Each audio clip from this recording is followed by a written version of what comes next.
একজন স্বামী নিজের হাতে আগুনের ভিতর আটকে দিয়েছিল 8 মাসের অন্তঃসত্ত্বা স্ত্রী, আর কয়েক মিনিটের মধ্যে হারিয়েছিল নিজের যমজ সন্তান। কিন্তু তখন সে কিছুই জানতো না। রাজা, আমি এখানে, ফিরে তাকাও। রাজা, রাজা, আমি তোমাকে কোনোদিনও ক্ষমা করব না। ঠিক তখনই কেউ দৌড়ে এসে বলল, স্যার, প্রদর্শনী হলের ভিতরে একজন গর্ভবতী নারী পড়ে গেছেন। ফায়ার শাটারের দরজা খুলতেই হবে, না হলে মানুষ মারা যাবে। রাজা ঠান্ডা গলায় বলল, দরজা খোলা হবে না। এই পোশাকগুলো আগামীকাল আন্তর্জাতিক প্রদর্শনীতে যাবে। এগুলো ক্ষতি হলে কোটি কোটি টাকার লোকসান হবে। একজন কর্মচারী আবার বলল, স্যার, একজন মানুষের জীবনের চেয়ে কি পোশাক বেশি মূল্যবান? রাগে রাজা চিৎকার করে উঠল, সবাই সরে দাঁড়ান, আগে কোম্পানির সম্পদ বাঁচাতে হবে। এদিকে আগুনের ভিতরে আটকে ছিল রাজার স্ত্রী রোশনি। 8 মাসের অন্তঃসত্ত্বা রোশনি ধোঁয়ার মধ্যে কাঁদতে কাঁদতে চিৎকার করছিল, বাঁচান, আমার পেটে বাচ্চা আছে, কেউ আমাকে বাঁচান। সে কাপা কণ্ঠে কাপা হাতে নিজের পেট জড়িয়ে ধরে বলল, বাবুরা নড়ো, মাকে ছেড়ে যেও না। কিন্তু ধোঁয়া ক্রমেই ঘন হতে লাগলো, আর বাইরে দাঁড়িয়ে থাকা রাজা জানতেই পারলো না যার আর্তনাদ সে উপেক্ষা করছে সে আর কেউ নয়, তার নিজের স্ত্রী।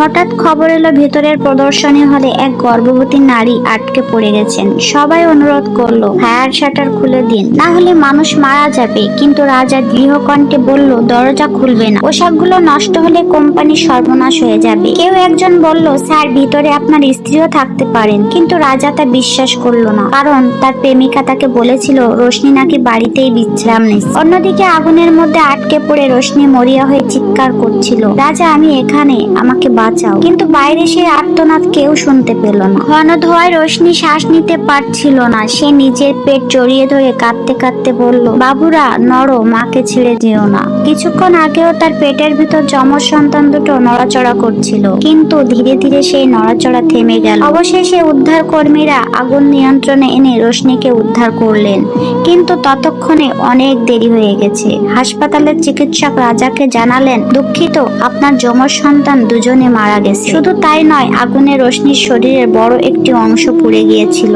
সন্তানদের বাঁচানো সম্ভব হয়নি। মৃত্যুর মুখ থেকে কোনো মতে ফিরে এলেও রোশনির জীবন আর আগের মতো রইল না। অথচ সেই সময় রাজা মঞ্চে দাঁড়িয়ে কোম্পানির সাফল্য উদযাপন করছিল। সে জানতোই না তার স্ত্রী মৃত্যুর সঙ্গে লড়াই করছে। কয়েকদিন পর বাড়ি ফিরে রাজা রোশনিকে খুঁজে পেল না। কর্মচারীরা জানালো, অফিসের শোয়ের দিন দুপুরে ম্যাডাম বাড়ি থেকে বের হয়েছিলেন, তারপর আর ফেরেননি। সন্দেহ হয় রাজা সিসিটিভি ও প্রবেশের রেকর্ড পরীক্ষা করলো। রিপোর্ট দেখে সে হতবাক হয়ে গেল। রোশনি সত্যিই সে প্রদর্শনী হলে প্রবেশ করেছিল, কিন্তু আর কখনো বের হয়নি। মুহূর্তেই সেদিনের সব কথা রাজার মনে পড়ে গেল। স্যার, ভিতরে একজন গর্ভবতী নারী আছেন, দরজা খুলবেন না? রাজা বুঝতে পারলো নিজেই নিজের হাতে সে নিজের স্ত্রীকে আগুনের মধ্যে বন্দি করে রেখেছিল। পাগলের মতো রাজা হাসপাতালে ছুটে গেল, কিন্তু হাসপাতালের কর্মীরা জানালো, রোশনি ম্যাডাম বলেছেন তার স্বামী 3 বছর আগেই মারা গেছে। এই কথা শুনে রাজার বুক ভেঙে গেল। অবশেষে অনেক খোঁজাখুঁজির পর রাজা রোশনির সামনে দাঁড়াতে পারলো। কাঁদতে কাঁদতে রাজা বলল, রোশনি, আমাকে আর একবার সুযোগ দাও, আমি জানতাম না তুমি ভিতরে ছিলে। রোশনি শান্ত গলায় বলল, সুযোগ? সেদিন তুমি সেই ফায়ার শাটারের দরজা বন্ধ করেছিলে। সেদিনই আমার যমজ সন্তান দুটো মারা গেছে। আগুনের ধোঁয়ার মধ্যে তারা ধীরে ধীরে নড়াচড়া বন্ধ করে দিয়েছে। রাজা যেন কথাগুলো বিশ্বাসই করতে পারছিল না। সে ছুটে হাসপাতালে সেই কক্ষে, সেখানে তার সন্তানদের রাখা হয়েছিল, সেখানেই গেল। 2 শিশুর নিথর দেহ দেখে রাজা ভেঙে পড়লো। কাঁদতে কাঁদতে সে বলল, বাবারা আবার এসেছে, তোমাদের বাড়ি নিয়ে যাবে। কিন্তু ততক্ষণে সব শেষ। ফিরে এসে রাজা রোশনির সামনে হাঁটু গেড়ে বসে ক্ষমা ভিক্ষা করলো। আমি ভুল করেছি, আমাকে শাস্তি দাও, কিন্তু আমাকে ছেড়ে যেও না। রোশনি চোখের জল মুছে বলল, আমরা 8 বছর একে অপরকে ভালোবেসেছি, 3 বছর সংসার করেছি, কিন্তু আজ আমি আফসোস করি তোমাকে কোনোদিনও চিনেছিলাম না। আমার সন্তানদের তুমি আর ফিরিয়ে আনতে পারবে না, তাই আজ থেকে তোমার সঙ্গে আমার সব সম্পর্ক শেষ। এই বলেই রোশনি সেখান থেকে চলে গেল। রাজা পাগলের মতো তার নাম ধরে ডাকতে লাগলো, রোশনি, রোশনি। ঠিক তখনই বাইরে থেকে হঠাৎ চিৎকার শোনা গেল। কেউ একজন ভবনের উপর থেকে লাফ দিয়েছে।